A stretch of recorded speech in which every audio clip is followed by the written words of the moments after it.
Salut à tous, c'est Sudejin, je suis très content de vous revoir. Donc bien sûr on va parler du premier match qui aura lieu à 14h30.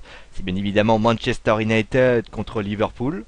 C'est un match bien sûr qui déchaîne les passions en Angleterre, mais c'est vrai qu'aujourd'hui, aujourd'hui on va dire les clubs ont un petit peu changé. C'est vrai que, eh bien on va commencer directement avec Manchester United, les Mancuniens qui ne sont pas bien durant cette saison. C'est vrai qu'aujourd'hui, alors bien sûr, tout est relatif, puisque je vous rappelle que Manchester United a un match de retard, mais c'est vrai qu'aujourd'hui, les Mancuniens, ils sont sixième du championnat, ils restent certes sur 2 victoires consécutives en Première Ligue, dont une très belle victoire contre West Bromwich, 3-0, mais il est difficile de ne pas oublier ce qui s'est passé en Ligue des Champions, où les joueurs, les Mancuniens, ont tout simplement, perdu pied, ils ont fait une lourde défaite contre l'Olympiakos, 2-0. Et finalement, ce match contre Liverpool ne sera pas un match pour le titre. Il sera peut-être même pas un match pour la Ligue des Champions. Il sera peut-être tout simplement un match pour préparer le match contre l'Olympiakos, pour permettre à des gens, parce que imaginez ne serait-ce qu'une seconde que Liverpool, étrille, comme l'a fait par exemple Chelsea, étrille Manchester United 4-0. Ça va être très difficile pour David Moyes de pouvoir préparer ce match, et surtout, ça va permettre un petit peu au buteur de pouvoir bien travailler. Et le buteur en question, bien sûr, s'appelle, Robin van Persie. Robin van Persie, dont on parle beaucoup dans différents clubs.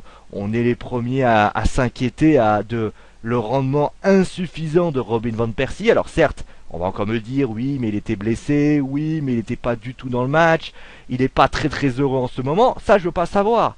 Robin van Persie aujourd'hui, c'est une très grosse déception. Alors certes, il est pisté par la Juventus de Turin, mais aujourd'hui, Robin van Persie est quand même passé d'une saison où il avait marqué l'équivalent quand même de 26 buts pour une saison qui tout simplement est famélique, puisqu'il n'a marqué que 5 buts dans ce championnat, ce qui est tout simplement ridicule. Alors 26 buts en championnat, je précise, puisqu'il a un total tout simplement assez incroyable de 36 buts durant la saison dernière. Là, il est à 14, alors ça, il a 15 matchs, mais c'est quand même insuffisant par rapport à tout ça. Alors, maintenant, beaucoup de personnes ont commencé à discuter. Il y a des gens qui disaient que Robin van Persie n'était pas très heureux. La Juve était venue voir. On parlait même d'un échange entre Cavani et Robin van Persie.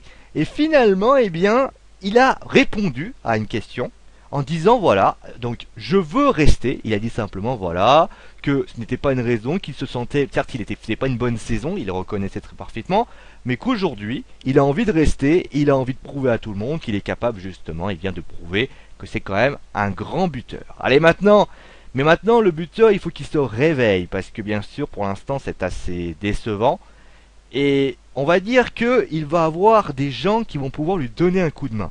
Déjà, Nani, qui fera son retour, Nani qui est quand même une possibilité, c'est David Moyes qui le dit, une possibilité pour, David Moyes de pouvoir trouver un nouveau dispositif, mais également, il aura, alors ça c'est un incertain, mais Raphaël, Chicharito et Evans, eux sont incertains, mais a priori David Moyes a dit qu'il les mettrait quand même dans le groupe, ce qui prouve quand même que l'équipe peut offrir quelque chose de pas mal. Voilà.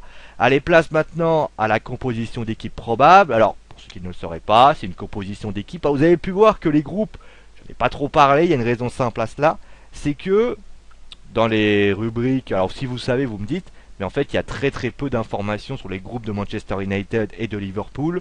On a simplement les blessés, ceux qui reviennent, etc. etc. Allez, maintenant place à la composition d'équipe probable. Alors j'ai essayé de faire avec ce qui selon moi me paraît le plus judicieux. Donc Derea dans les buts, une défense à 4 avec donc Evra, Jones, Smalling et Raphaël. S'il peut, il peut mettre aussi, on va dire Ferdinand ou mettre tout simplement Vidic. Ça peut se mettre aussi. Ensuite vous avez donc Fellaini et Carrick. Donc j'ai essayé de faire un système un peu plus offensif parce qu'on est quand même à domicile. Il faut que Manchester United prouve justement à Liverpool que c'est pas une équipe pourrite. Ensuite vous avez un milieu de terrain offensif à 3. J'avais beaucoup aimé, alors je sais pas comment ça se prononce, Januraz, Rooney et Juan Mata. Donc il peut être impressionnant. Pour l'instant Juan Mata il est assez décevant, mais bon avec un milieu de terrain à 3 ça peut être intéressant. Et forcément, malgré tout ce qu'on peut dire sur lui, l'inévitable, bien sûr, Sa Majesté, Robin van Persie. Voilà. Allez, place maintenant à Liverpool. Liverpool qui va beaucoup mieux. Liverpool qui se sort plutôt bien. C'est une équipe qui est vraiment très intéressante durant cette saison. Elle a peut-être aussi, on peut le dire, ce bénéfice de ne pas jouer une Coupe d'Europe qui les aide vraiment à bien progresser. Mais aujourd'hui, eh ben, ils ont un objectif très clair, c'est la première place. Parce que cette première place, eh ben, alors ils n'ont pas joué la semaine dernière, parce qu'ils en fait, il y avait une histoire, en fait, Sunderland jouait la FA Cup, et donc finalement ils n'ont pas pu jouer. Mais c'est vrai que c'est la première place, faut pas oublier que Liverpool, certes, a 6 points de retard sur Chelsea, mais c'est très important, ils ont également, eh bien, un match de retard, donc ils peuvent revenir à 3 points.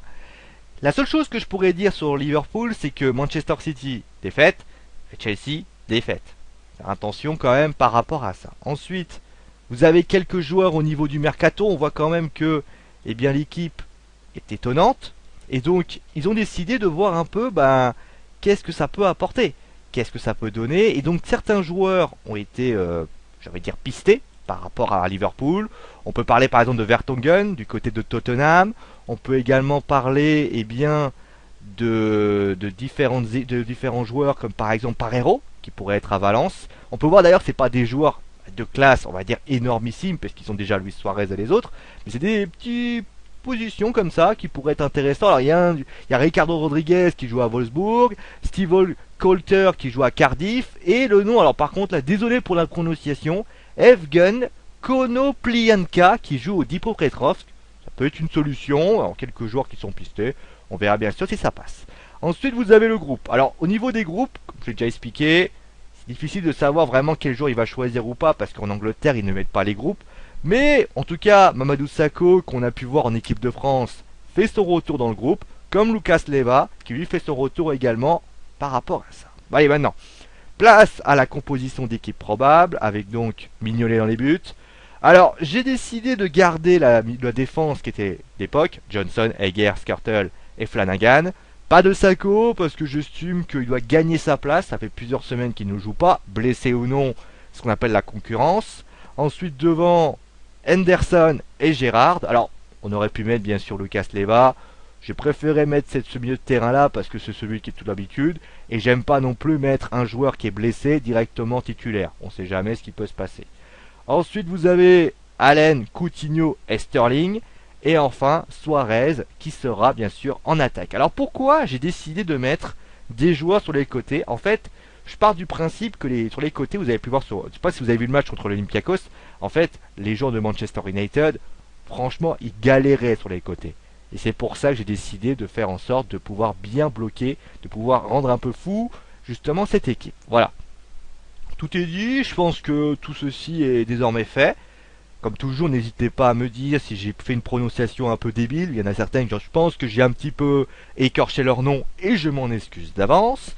En tout cas, n'hésitez pas à me dire si vous êtes d'accord avec la composition d'équipe.